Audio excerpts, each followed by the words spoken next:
저는 지난주 일부터 성령의 교회 사역에 대한 부분을 말씀드리고 있습니다.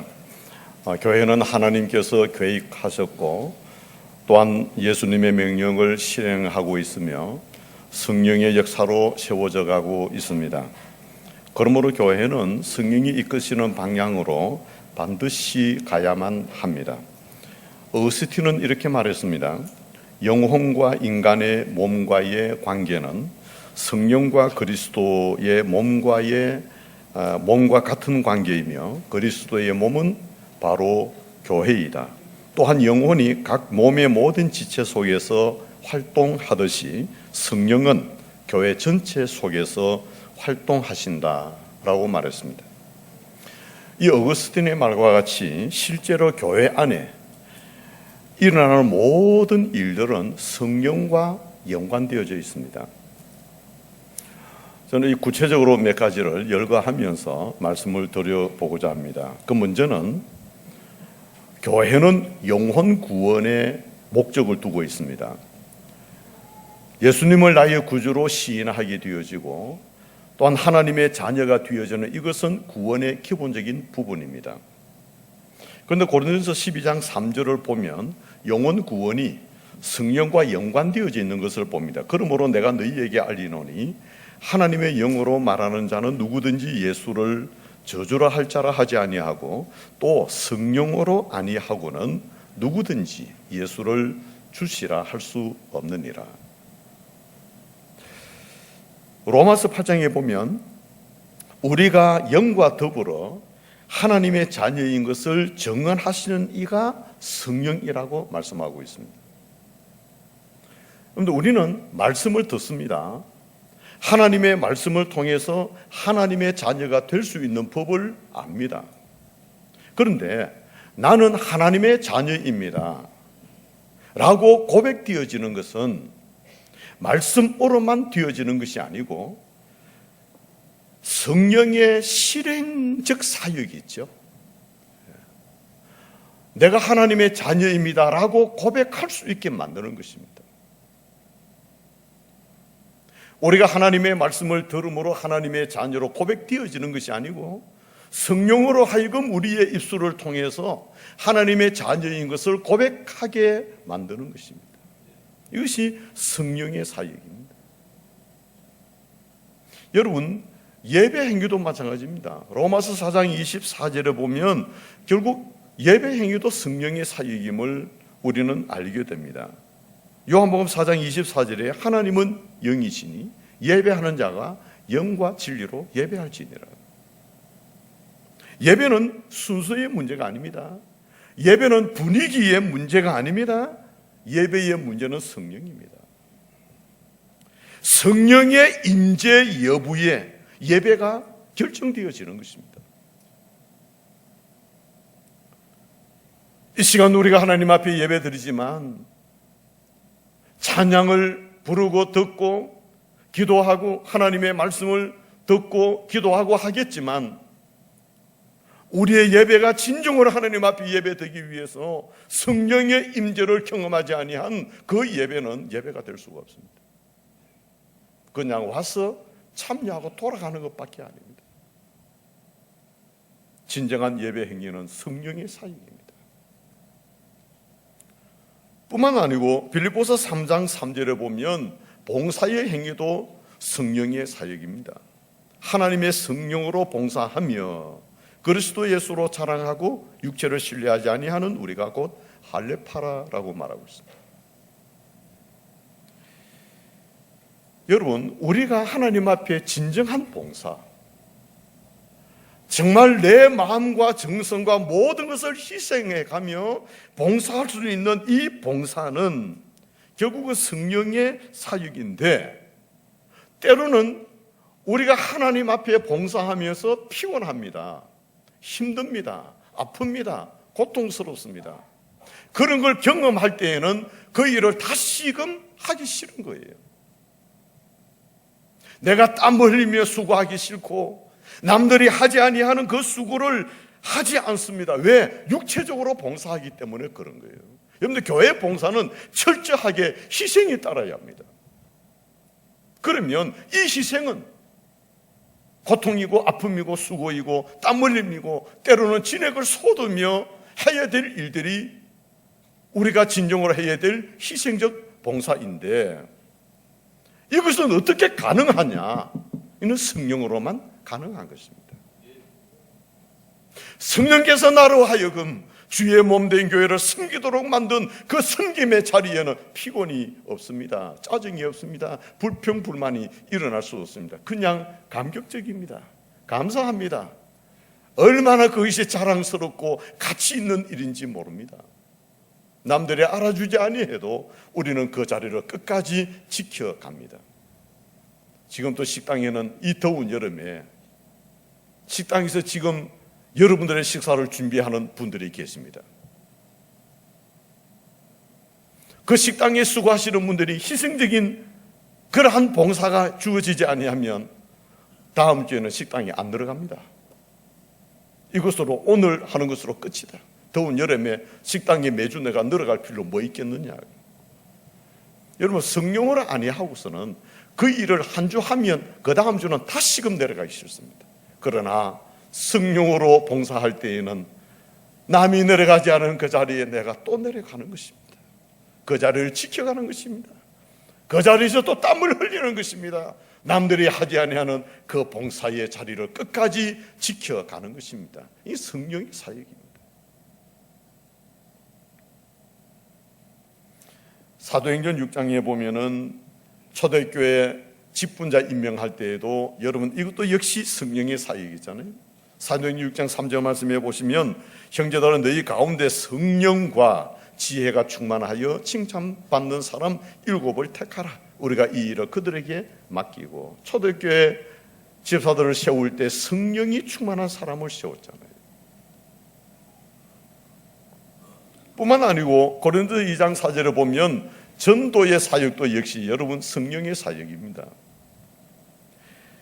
내 말과 내 전도함이 설득력 있는 지혜의 말로 하지 아니하고 다만 성령의 나타남과 능력으로 한다라고 말씀합니다.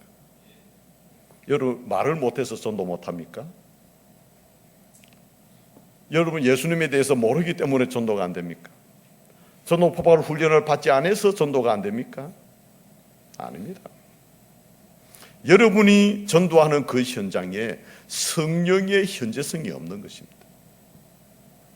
성령의 장악력이 내게서 약하기 때문에 아무리 인간적으로 노력해도 그 결과는 나타나지 않습니다.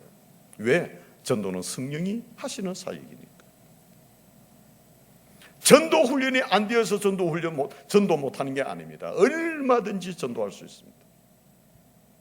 우리가 못하는 것은 성령의 의존도가 약하기 때문입니다. 오늘 본문을 기록한 베드로는 성령에 대한 깊은 깨달음이 있었습니다. 그래서 오늘 본문에 보면은 하늘로부터 보내신 성령을 힘입는다는 단어가 나옵니다. 오늘 한번 본문을 다시 한번 보시죠. 이 섬긴 바가 자기를 위한 것이 아니요 너희를 위한 것임이 계시로 알게 되었으니 이것은 하늘로부터 보내신 성령을 힘입어 복음을 전하는 자들로 이제 너희에게 알린 것이요 천사들도 살펴보기를 원하는 것이니라. 베드로는 특별한 경험을 가진 사람입니다. 오순절 성령 강림의 역사를 체험했던 사람입니다. 오순절 위로부터 내려오는 성령을 경험한 바가 있었던 사람이 베드로입니다. 그래서 오늘 본문은 그대로 지금 표현하고 있는 것이 있죠. 위로부터 내려오는 것을 경험한 이 베드로는 우리는 그것을 경험하지 못하였으니까 경험하지 못한 우리에게 이 내용을 지금 강하게 강조하고 있는 것입니다. 여러분, 위로부터 내리는 것은 능력을 받는 것이 아닙니다. 성령을 받는 것을 말합니다. 우리는 하늘로부터 보내신 이 문장을 실제적으로 우리는 이해해낼 수가 없습니다. 왜? 경험이 없기 때문에. 그래서 베드로는 이 문장을 우리에게 오늘 본문에서 강조하고 있는 것입니다. 그러면서 천사들도 이것을 원하는 것이다라고 했어요. 천사들도 흠모하는 이것이 하늘로부터 내려오는 이것이 뭡니까? 성령의 임재입니다. 여러분, 우리는 그 성령을 사모하셔야 합니다. 하늘로부터 내려오는 그 성령의 충만함을 우리가 경험하게 되어지면, 여러분, 우리가 성경을 보는 시각도 달라지고 하나님의 말씀을 듣는 시각도 달라지고 교회를 바라보는 시각도 달라지고 성도를 대하는 시각도 달라지게 됩니다. 뿐만 아니고 로마서 15장 30절에 보면 사랑도 성령의 사역임을 말씀하고 있습니다. 형제들아, 내가 우리 주 예수 그리스도와 사랑으로 말미암아 너희를 권하노니 너희 기도에 나와 힘을 같이하여 나를 위하여 하나님께 빌어. 바울은 성령이 능력, 계시, 말씀을 넘어서 사랑이라는 것까지 그는 생각하고 있는 거예요.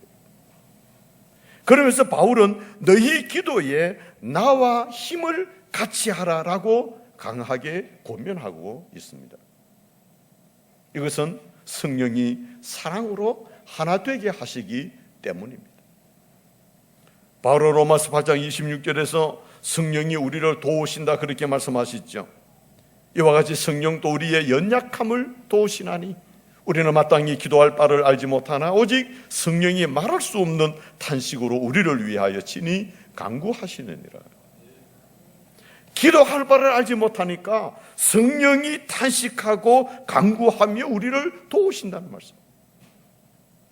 여러분, 지금 우리의 세상은 굉장히 좀 혼란합니다.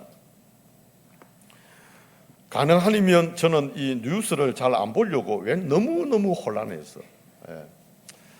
뭐 혼자만 생각해도 혼란한데 저거 들여다보고 듣고 있으니 더 혼란한 거예요. 이게. 저거 어떻게 하려고 저러는지, 뭐 가정 누진 이 전기 누진세 이것도 조금 감한다 하더니 감하는 것도 아닌 것 같고, 그럼 또 생색내는 것 같은 느낌도 들고, 뭐 하려고 저러네, 막 그냥 말지. 그러니까 뭔가 이거는 국민을 위한 어떤 정책들이 아니고 윗사람을 위한 정책 같은 느낌도 들고, 국민들이 아무리 소리 지르도 꼼짝 안 하던 그 해당 장관이 윗사람 한마디 하니까 대번에 그 하는 방법도 자기 마음에 우러나지 아니하니까 얼마나 수동적으로 하니까 우리한테 돌아올 이익은 별로 없어. 실제로 보니까, 계산해 보니까. 그러니 이것저것도 막 보면 골치 아프고 혼란스럽고. 여러분은 안 그렇습니까? 우리는 내가 무엇을 해야 될지, 신앙생활하는 내 자신이 안 믿는 세계 속에서 어떻게 행동해야 될지, 어떻게 살아야 될지, 여러 가지 면들이 우리에게는 많이 이렇게 혼란이 주어집니다. 이런 모습을 성령이 보실 때에는 탄식하시는 것이죠. 그러나 우리가 성령을 의존하며 기도할 때 성령께서 우리의 기도를 들으시고 도우시는 것입니다. 성령의 의존성, 이 없는 기도는 소리나는 이 구리에 올리는 꽹가리가 되어버려요. 그러나 성령을 의존하고 우리를 위하여 탄식하시는 그 성령을 의존하고 기도하며 나아갈 때 성령은 우리의 기도를 도우시고 그 기도에 응답해 주실 줄 믿습니다. 하나님의 뜻이 어떠하신지, 나를 위한 하나님의 계획은 또 어떠하신지, 내가 어느 방향으로 어떻게 삶을 이루어 가야 할 것인지 성령은 나로 하여금 알게 해주시고 그 길로 이끌어 가시는 것입니다. 그분이 바로 성령님이십니다. 뿐만 아니고 에베소서 4장 3절은 교회를 하나 되게 만드는 것이 있죠. 평안에 매는 줄로 성령이 하나 되게 하신 것을 교회는 힘써 지켜야 한다고 말씀합니다. 성령은 지금 또 교회를 하나 되게 만드십니다. 여러분, 성령 안에는 충돌이 없습니다. 성령 안에는 분열이 있을 수가 없습니다. 다툼이 있을 수가 없습니다. 사람들이 살아가는 곳에는 불평이 있습니다. 불만이 있습니다. 원망이 있습니다. 비난이 있습니다. 오늘 믿는 사람들 가운데서도 불평이 있고 원망이 있고 비난이 있고 다툼이 있고 미움이 있고 이런 왜 그러느냐? 이것은 성령이 하나 되는 중심축이 무너져 버렸기 때문에 그래요. 여러분, 교회의 뼈대는 말씀과 성령입니다. 말씀과 성령이 뼈대를 이루어지지 아니하고 이것이 무너져 버리면 여러분, 교회는 세상 사람들의 모임의 장소와 방불할 것입니다. 말씀과 성령이 교회를 떠나버린다. 그럼 여러분, 고린도 교회처럼 교회는 분열하게 되는 것입니다. 여러분들, 우리가 교회를 세워갈 때 성령의 의존성, 임재성, 활동성이 강력해야 됩니다.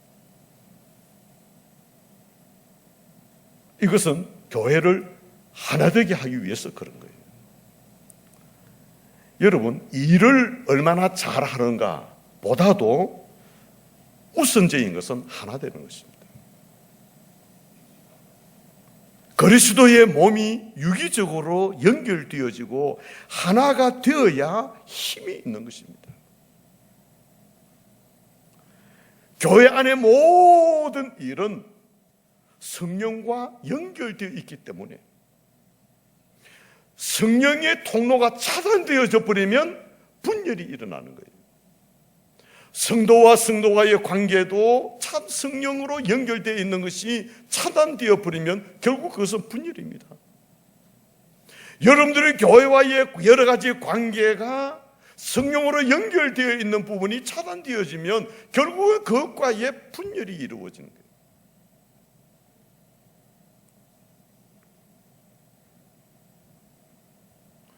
사도행전에 보면 성령이 권하고 말씀하고 인도한다는 내용이 59번이나 기록되어져 나옵니다.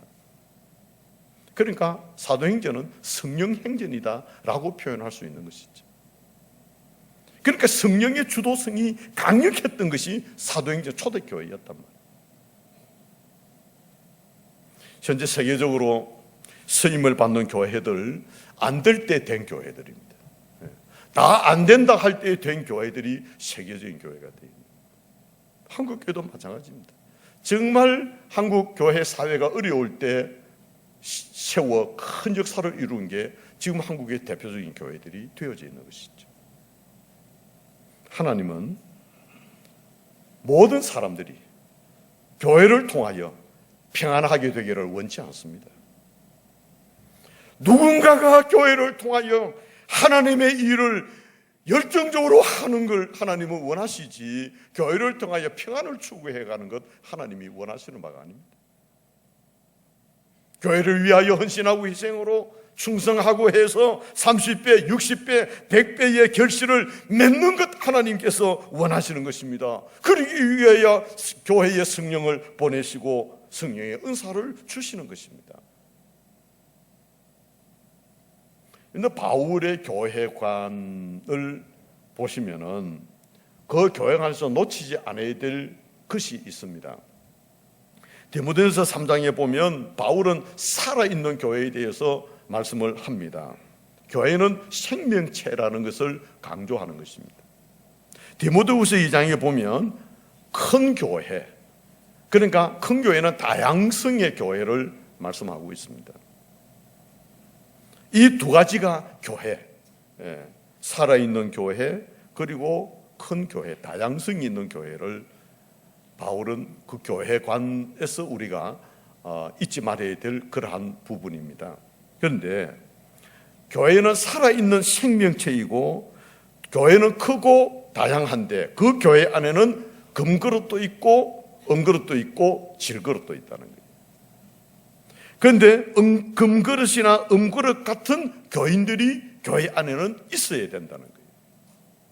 그래야 그 교회가 강력한 교회가 되어지는 거예요. 질그릇 같은 사람들이 있으며 깨어져 버릴 때에는 그 질그릇은 아무것도 넣을 수가 없습니다. 사용할 수가 없는 거예요. 요한계시록에서는 이 질그릇과 같은 이러한 사람들을 일컬어서 3장 1절에 이렇게 말씀합니다. 4대 교회 사자에게 편지하라. 하나님의 7영과 7별을 가지지가 이르시되 내가 내 행위를 아노니 내가 살았다 하는 이름은 가졌으나 죽은 자로다. 질그릇이라고 하는 그릇은 가졌지만은 깨어져 버린 것, 아무짝에 쓸모없는 그런 그릇, 이것을 4대 교회 사자에게 편지하면서 살았다 하는 이름은 가졌으나 죽은 자다라고 표현되어지는 거예요. 이런 분들이 교회 안에 있으면 교회는 아무것도 되지 않습니다. 겉은 괜찮아 보입니다. 그러나 깨어져 버릴 때는 아무 소용이 없습니다. 여러분, 교회는 반드시 성령으로 세워지고 교회는 반드시 성령에 의해서 하나님의 일을 감당해 가야만 합니다. 여러분, 성령으로 기도하시고 성령으로 하나님의 말씀을 들으시고 성령으로 찬양하시고 성령으로 봉사하시고 성령으로 서로 교제하시고 성령을 앞세우는, 내가 앞서지 말고 내 감정을 앞세우지 말고 항상 성령이 일하게 하심, 성령이 앞서가심에 우리는 순종하며 그 뒤를 따라가는, 이것이 오늘 우리 교회 생활이 되어야 하는 것입니다. 안토니 셀바지오 교수는 이런 말을 했습니다. 사탄이 우리 정신을 잠식하려는 사상들의 뒤에 있음을 우리는 기억해야 한다, 그렇게 말했습니다. 여러분, 지금 시대는 인간의 사상이 주도하는 시대입니다. 인본주의에 완전히 지금 몰입되어 있는 세상입니다. 여러분, 신앙의 적이 세 가지가 있습니다. 하나는 인본주의입니다. 또 하나는 세속주의입니다. 그리고 또 하나는 지성주의입니다. 여러분들, 이러한 사상은 우리의 신앙생활을 바르게 하지 못하도록 만듭니다. 아니, 예수를 바르게 믿지 못하도록 만들어버립니다. 우리 성도들은 영적인 싸움을 하고 있잖아요. 우리가 세상을 본받아서도 안 되고 여러분, 세상의 흉내를 내서도 안 됩니다. 왜 그러냐 하면 이미 세상은 타락되어져 있거든요. 어떤 목사님이 다시 보는 사도행전이라는 책을 썼습니다. 그런데 그 목사님이 그 책에서 자기가 목회를 이렇게 하다 보니까 사도행전을 잃어버렸다는 거예요. 그래서 사도행전을 다시금 봐야 되겠다. 그리고 이 세상의 답은 바로 교회인데 교회의 답은 사도행전에 있다. 저는 그거 긍정합니다. 그래서 저는 사도행전 29장, 28장까지 있지만 29장을 우리가 한번 써보자고 몇 년 전부터 제가 외쳐댔습니다. 사도행전 29장은 오늘 우리가 써 내려가야 될 그러한 하나의 장이 되어야 된다. 사도행전의 29장, 28장으로 끝내버리지 말고 이 시대에 다시금 우리가 사도행전을 이어서 우리가 다시 한번 그 역사를 이루어 가자고 얼마나 제가 소리쳐 왔는지 모릅니다. 저는 목회적 정신을 사도행전에 두고 있습니다. 어떤 목사님들은 사도행전을 다시 보고 싶지 않다, 그렇게 말하는 분도 있습니다만은, 그러나 아닙니다. 우리는 사도행전을 다시 보아야 합니다. 사도행전 교회의 정신을 다시금 깊이 있게 여러분 볼 수 있어야 합니다. 그 당시의 교회, 그 당시의 신앙인들, 그 당시의 그들의 모습들을 다시 한번 우리가 깊이 들여다보아야 합니다. 그리고 그래서 오늘 우리는 재현해내야 합니다. 신자는 지성주의로 살아가면 안 됩니다. 하나님의 지성, 영성으로 살아야 합니다. 지성주의로 신앙생활을 하는 것이 아니고 영성주의, 신본주의로 우리는 신앙생활을 해가야 합니다. 여러분, 성도가 영성을 잃어버리면 경건성이 망가지고 거룩성이 망가져버립니다. 영성이 사라지면 소명도 일어날 수 없습니다. 이렇게 되면 우리의 예배가 힘이 없고 우리의 기도가 힘이 없고 우리의 봉사가, 우리의 사역에 힘이 없습니다. 그러나 영성을 갖출 때 거기에는 거룩성이 있습니다. 거기는 힘이 있는 것입니다. 그래서 성도는 인본주의를 신본주의로, 세속주의를 경건주의로, 지성주의를 영성주의로 바꾸어내요. 잊어버리면서도 기록도 안 하고 그렇죠. 그러나 참 좋은 게 홈페이지 영상 들어가 보십시오. 몇 번이고 여러분 지난주나 이번 주나 좀 들으시면 좋겠어요.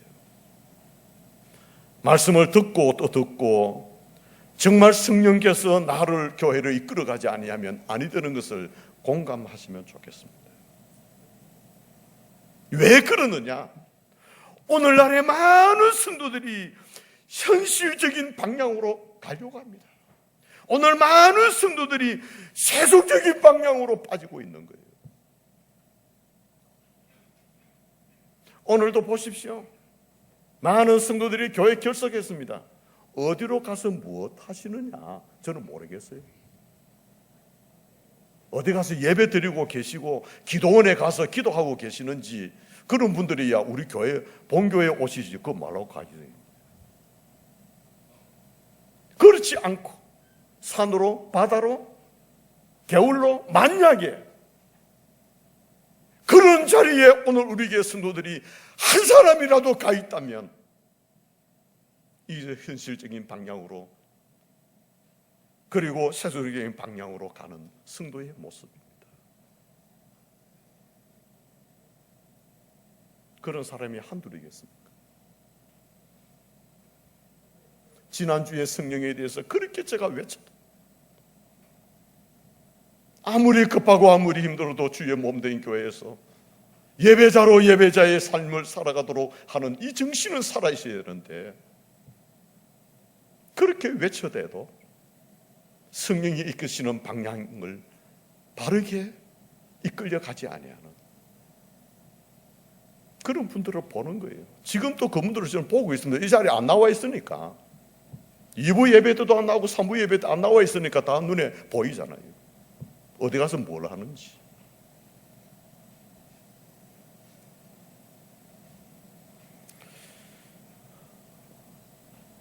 사도 요한은 말씀에 대한 간절함과 또 절절함, 사도 요한은, 여러분들 요한일서 1장 1절을 한번 보시죠. 태초부터 있는 생명의 말씀에 관하여는 우리가 들은 바요, 눈으로 본 바요, 자세히 보고 우리의 손으로 만진 바라. 사도 요한의 고백입니다. 하나님의 말씀을 듣고 보고 만지면서 그런 보고 있는 거예요. 여러분, 말씀을 한번 듣고 끝나버린다. 여러분, 하나님의 말씀을 보고 다시 보고 또 보고 심지어 말씀을 만져보는 사도의 정신이 오늘 우리에게 있어야 되는데, 이것이 우리에게는 상실되어 있는 거예요. 목사에게 말하고 매주마다 말씀을 바꾸어서 새로운 말씀을 뭐라고 요구하십니까? 어떤 데는 제가 몇 번 그 생각해도 제가 마음이 약해가지고 똑같은 설교를 제가 한 달 동안 한번 해봐야 되겠다. 그 생각을 언제부터 가지고 있는데 이 마음이 약해서 지금 그걸 못하고 있어요. 똑같은 설교는 한 달 정도는 해야 돼. 왜?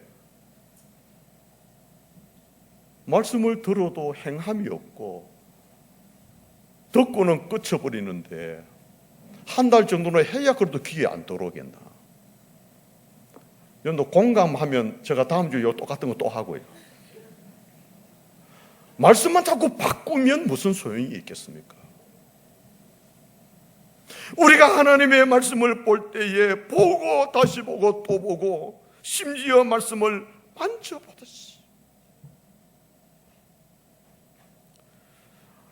하나님의 말씀을 손을 넣어가지고 정말 그 말씀이 그런지 한번 실감해 보라. 이런 말씀에 대한 정신이 우리에게 있어야 되죠.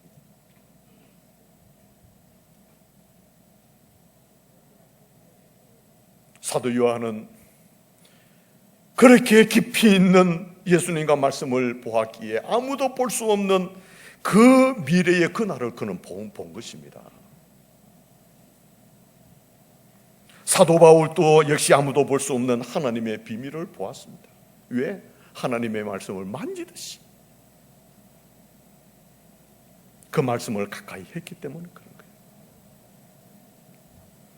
바울은 골로새 교인들에게 말하기를 골로새서 1장 26절 27절에 교회의 비밀을 그에게 보여주셨다. 하나님이 그들로 하여금 이 비밀의 영광이 이방인 가운데 얼마나 풍성한지를 알게 하려 하심이라. 이 비밀은 너희 안에 계신 그리스도 신이 곧 영광의 소망이니라. 바울은 이러한 비밀을, 남들이 알지 못하는 그 비밀을 그런 경험을 하였고 교인들에게 알려주고 있는 것이죠. 사랑하는 성도 여러분, 우리는 성령을 의존해야 합니다. 성령은 하나님의 말씀을 살리고 교회를 살리고 성도를 살리고 오늘의 이 땅을 살리게 되어지는 것입니다. 이것은 오직 성령으로만 가능한 것입니다. 여러분, 교회 안에 모든 사역들은 다 성령과 연결되어 있고 이 자리에 함께한 우리 모든 성도들은 성령과 서로 연결되어 있음을 기억하면서 우리가 사역하는 일이나 때로는 직분을 감당하는 일이나 성도들이 서로 교제하는 이 일들이 오직 성령으로 하나됨을 의식하면서 앞으로 우리 교회가 27일 기공 예배를 통해서 교회 건축이 이루어지고 내년 연말까지 일정을 정해놓고 교회 건축이 이루어질 터인데 우리 온 성도들이 하나된 마음으로 교회를 세워가는 그러한 성도로서, 그러한 교회로서 하나님 앞에 영광스럽게 세워지는 양산교회가 되기를 위해서 우리 모두가 성령으로 하나 되어 함께 교회를 세워가는 이 사역에 동력하는 그런 저와 여러분들이 되시기를 주님의 이름으로 기원합니다.